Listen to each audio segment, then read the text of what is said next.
Une belle femme est assise sur l'épaule du vieil homme, mais il n'a absolument pas conscience de sa présence. C'est une fée vampirique nommée Rhiannon. Rhiannon est une fée qui s'attache aux humains. Elle leur accorde la sagesse, mais au prix de leur sang. Bien que les fées se nourrissent de sang, elle n'a jamais pris une goutte du vieil homme. Elle reste simplement à ses côtés, passant jour après jour avec lui. Le vieil homme s'appelle Joël, c'est un écrivain renommé. Il y a longtemps, ils se sont rencontrés dans une roseraie. Au premier regard, ils ont immédiatement été attirés l'un par l'autre. Mais après ce jour-là, Joël n'a plus jamais revu Rhiannon. Il a donc transformé leur magnifique lien en une histoire. Pourtant, Rhiannon avait toujours été avec lui, il ne pouvait juste pas la voir. Elle insiste sur le fait qu'elle n'aime pas Joël. En tant que fée vampirique, leur forme d'amour consiste à consommer la force vitale de l'autre tout en lui conférant la sagesse. Pourtant, elle ne l'a jamais fait. Par conséquent, elle ne peut pas vraiment prétendre aimer Joël. Mais une nuit, Rhiannon devient soudainement anxieuse et demande l'aide de l'ancien mage, Eriazu et Sheez. Joël avait dormi pendant une journée et une nuit entière, et elle craignait que quelque chose ne cloche. Eriazu arriva rapidement au domicile de Joël, et d'un seul coup d'œil, il put dire que Joël n'avait plus beaucoup de temps à vivre. Il trouvait étrange que Rhiannon n'ait pas encore épuisé sa vitalité. Rhiannon le nia précipitamment. Elle voulait seulement être silencieusement à ses côtés, le voir tous les jours, et elle s'en contentait. Elle n'avait jamais eu l'intention de lui faire du mal. Mais Rhiannon ne se rendait pas compte qu'une fée vampirique comme elle épuiserait involontairement la force vitale de Joël rien qu'en étant près de lui. Elle le regrettait profondément, mais il était trop tard maintenant. À ce stade, la vie de Joël était presque terminée. Avec l'aide d'Eriazu, Joël se réveilla. Mais sa vie était désormais limitée à une semaine seulement. Ne voulant pas effrayer Joël, Eriazu se transforma en humain. Il demanda ensuite à Joël s'il craignait la mort. Joël répondit que personne n'échappe à la peur de la mort, mais que la mort est inévitable pour tous. Son seul souhait maintenant est de revoir cette fille de la roseraie. Depuis le décès de sa femme, il vivait dans un état second, jusqu'au jour où il rencontra Rhiannon dans la roseraie. Sheez, qui avait écouté depuis l'extérieur de la fenêtre, fut profondément émue par leur histoire. Elle décida de faire tout ce qui était en son pouvoir pour les aider. Sheez se souvint avoir lu dans un livre l'existence d'une pommade magique interdite dans le monde magique. Si cette pommade était appliquée sur les paupières d'un humain, il serait capable de voir les fées. Pour fabriquer la pommade magique, Sheez passa 5 jours et nuits entiers sans repos. Le 6e jour, elle réussit enfin. Elle donna ensuite cette précieuse pommade à Rhiannon. Rhiannon appliqua doucement la pommade sur les yeux de Joël. Lorsque Joël ouvrit les yeux, il revit enfin la personne qu'il désirait ardemment. Mais à ce moment-là, Joël semblait étrangement calme. Il dit à Rhiannon, « Je t'ai enfin revu. J'attends ce moment depuis des décennies. » Rhiannon était profondément désolée. Elle n'avait jamais réalisé qu'être aux côtés de Joël épuiserait sa force vitale. Elle savait qu'elle était une fée vampirique, c'est pourquoi elle était volontairement restée invisible, silencieusement à ses côtés. Mais Joël ne lui en voulait pas. Même s'il ne pouvait pas voir Rhiannon, il pouvait toujours sentir sa présence à ses côtés. Rhiannon versa des larmes de tristesse. À ce moment-là, elle ne put plus réprimer son amour pour lui. Elle admit qu'elle était tombée amoureuse de Joël. Mais Joël devait la quitter. Avec des mots doux, il lui dit, « Même si je ne sais pas où mon âme ira après la mort, je te trouverai. » Et sur ces mots, Joël disparut complètement. Depuis lors, Rhiannon est restée là, à attendre Joël, même si le monde devait s'arrêter de tourner. Elle attendrait toujours qu'il vienne à elle. En regardant leur histoire d'amour touchante, Sheez ne put s'empêcher de se rappeler le moment où elle avait rencontré Eriazu pour la première fois. Lorsque Sheez était très jeune, son père les abandonna, elle et sa mère. Dans son désespoir, sa mère se suicida devant elle. Pour survivre, Sheez décida de se vendre comme esclave. C'est alors qu'un homme nommé Eriazu l'acheta pour 5 millions de livres. Il lui dit qu'elle était une Slegbegi, une magicienne spéciale capable de puiser la magie dans son environnement et en elle-même. Cependant, cela épuiserait gravement le corps de Sheez, et elle était destinée à mourir jeune. Après la transaction, Eriazu étreignit doucement Sheez. Dans un éclat de lumière, d'innombrables épines apparurent autour d'eux. Lorsque Sheez rouvrit les yeux, elle se retrouva dans un endroit qui ressemblait au paradis, un sanctuaire paisible loin du monde qu'elle avait connu. C'était la maison d'Eriazu, l'endroit où elle vivrait désormais. Eriazu déverrouilla les chaînes qui retenaient Sheez et lui dit qu'il était un mage des épines. À partir de maintenant, Chise vivrait ici en tant qu'apprenti. Ériazu prépara un bain pour Chise et lui servit un délicieux repas. Cela apporta à Chise une chaleur qu'elle n'avait pas ressentie depuis longtemps. Ériazu se souciait vraiment de Chise, la traitant comme un membre de sa famille. Il lui donna même une pierre magique, lui rappelant de toujours la garder avec elle. Cette nuit-là, Chise retourna dans sa chambre. En sentant le confort du lit, elle s'endormit rapidement. Mais au milieu de la nuit, elle fut réveillée. Les petites fées qui vivaient à proximité étaient venues lui rendre visite. Elles voulaient l'inviter à jouer dans la forêt. La forêt, la nuit, scintillait de mille feux, c'était si beau. Elles marchèrent en discutant et, sans s'en rendre compte, elles se retrouvèrent au plus profond de la forêt. Chise sentit que quelque chose n'allait pas et voulut faire demi-tour. Mais à ce moment-là, les fées révélèrent leur véritable intention. Elles avaient l'intention d'emmener Chise au royaume des fées. La porte d'entrée du royaume des fées était juste devant elle. Chise refusa de les suivre, voulant rentrer.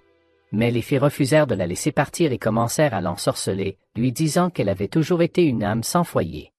Ce n'est que dans le royaume des fées qu'elle trouverait le vrai bonheur. Le cœur de Chise commença à vaciller et sa conscience à s'embrouiller, mais elle se raccrocha à elle-même, se grattant la peau pour rester éveillée. Elle voulait rentrer, retourner dans la maison qu'elle venait de gagner, et il n'y avait qu'une seule raison, Ériazu était sa famille. À ce moment-là, Ériazu apparut soudainement. La pierre magique sur le corps de Chise l'avait guidée jusqu'à cet endroit. Les fées étaient terrifiées par Ériazu et s'enfuirent rapidement dans un portail. Alors que les fées disparaissaient, Ériazu prit rapidement Chise dans ses bras et déclara qu'il l'épouserait. Le lendemain, après le petit déjeuner de Chise, Ériazu décida de l'emmener en voyage de noces. Mais avant cela, il voulait lui présenter un ami.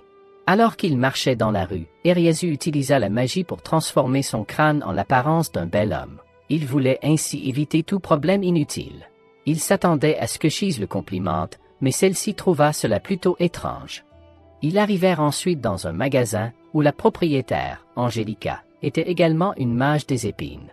Elle était technicienne pour une organisation magique et une vieille amie d'Ériazu. Après une brève conversation, Angélica a mis Ériazu à la porte. Puis, Angélica a commencé à enseigner à Chise comment utiliser la magie. Elle lui a expliqué que la plupart des magies de ce monde reposaient sur le pouvoir des fées et des esprits pour produire divers effets magiques. Mais comme ce pouvoir était emprunté, si la capacité du lanceur de sorts était dépassée, il pouvait y avoir de graves conséquences. Angélica invoqua son serviteur magique, l'esprit de l'eau Hugo, et donna à Chise une pierre magique pour qu'elle s'entraîne. Elle demanda à Chise d'essayer de transformer la pierre en quelque chose, comme une fleur.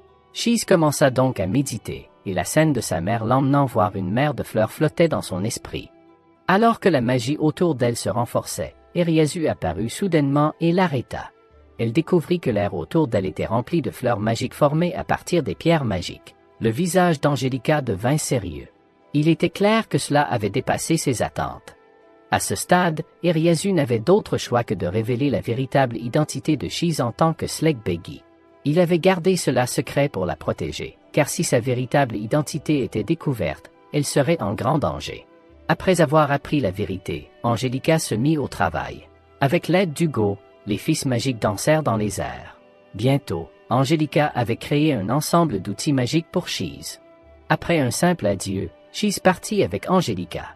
Dès qu'elles arrivèrent sur le pas de la porte, elles trouvèrent quelqu'un qui les attendait. C'était Karamu, le prêtre du village voisin. Chise avait supposé que Karamu et Ériazu avaient de mauvaises relations, mais à sa grande surprise, ils semblaient très bien s'entendre. Karamu était là avec une commission de l'église. Il y avait certaines questions qu'il ne pouvait pas traiter, mais qu'Ériazu pouvait facilement résoudre. Avant que Karamu ne parte, Ériazu lui donna un paquet.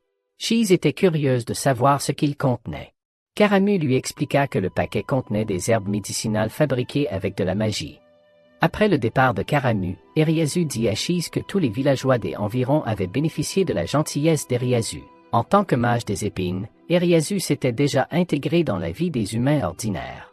Sa magie apportait de nombreuses commodités à leur vie quotidienne. Sur ce, Ériazu et Chise partirent en voyage de noces, également pour remplir la mission de l'église. Cependant, ils n'étaient pas allés bien loin lorsqu'ils rencontrèrent un dragon géant descendant du ciel. Sur le dos du dragon était assis un homme aux cheveux dorés. Il dit à Chise qu'il se dirigeait vers le dernier territoire de la race des dragons. Après avoir volé pendant ce qui leur parut une éternité, ils arrivèrent enfin au royaume des dragons. C'était le dernier foyer des dragons. Les dragons maléfiques avaient été expulsés depuis longtemps et il ne restait que des dragons au bon cœur. L'homme aux cheveux d'or jeta Chise du ciel et elle atterrit dans l'eau. Elle sembla perdre connaissance et coula lentement au fond du lac. Ce n'est que lorsqu'elle entendit la voix d'Ériazu dans ses oreilles qu'elle se réveilla et nagea vers le rivage. Mais lorsqu'elle atteignit le rivage, elle se retrouva face à face avec un dragon âgé. Il semblait immobile depuis longtemps, son corps couvert de mousse. À ce moment, l'homme aux cheveux d'or s'approcha. Il s'appelait Rindru. Il expliqua à Chise qu'il ne lui voulait aucun mal.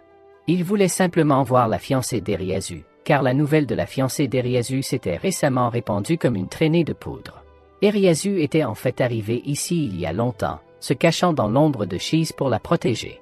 Voyant que Rindru l'avait déjà remarqué, il sortit de l'ombre de Chise.Ériazu regarda Chise trempée et la prit immédiatement dans ses bras, utilisant la magie pour sécher ses vêtements. Rindru, le gardien de cette terre, bien qu'il paraisse jeune, connaissaitÉriazu depuis plus de 300 ans. Rindru etÉriazu avaient des affaires à discuter, alors ils laissèrent Chise jouer avec les jeunes dragons. Cependant, Chise ne pouvait se défaire de son inquiétude pour le vieux dragon. Elle s'approcha de lui. Le vieux dragon lui dit qu'il était proche de la mort et lui demanda d'aller jouer avec les jeunes dragons pleins de vie à la place. Les jeunes dragons dirent à Chise que le vieux dragon allait bientôt se transformer en un grand arbre. Ici, les grands arbres et les rochers étaient tous d'anciens dragons qui étaient morts. Chise tendit la main et toucha doucement le corps meurtri du vieux dragon, lui demandant s'il avait mal. Pour le vieux dragon, il avait vécu bien trop longtemps et la mort pouvait être une forme de libération. Avec le temps, toutes les choses anciennes finiraient par être remplacées, et ce vieux dragon ne faisait pas exception.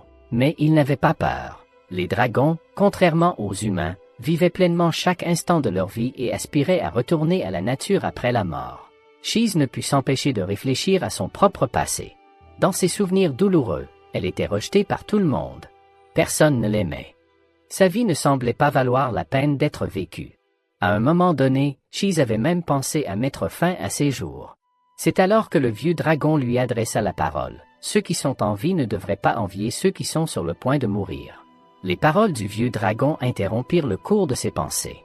Elle fut surprise que le vieux dragon puisse ressentir ses souvenirs. Le vieux dragon s'excusa pour cela, mais en compensation, et pour l'aider à comprendre le sens de la vie, il décida de montrer le ciel à Chise. Ce serait le dernier vol du vieux dragon, et la première fois que Chise verrait le ciel sous cet angle. Le vieux dragon l'emmena, planant dans la lumière du coucher de soleil, volant librement. Quand ils revinrent à la réalité, le vieux dragon attendit calmement l'arrivée de la mort. Dans ces derniers instants, Chise resta à ses côtés. La vie du vieux dragon prit fin et, en un instant, son corps massif se transforma en un arbre imposant. Son dernier souhait fut que Chise utilise une branche de son corps pour fabriquer son propre bâton. À ce moment-là, Rindru s'approcha et dit à Chise de ne pas être si triste, car c'était le destin final de tous les dragons. Après la mort d'un dragon, son corps retourne à la nature, devenant un foyer pour d'autres créatures. C'est peut-être la mort la plus douce et la plus significative au monde.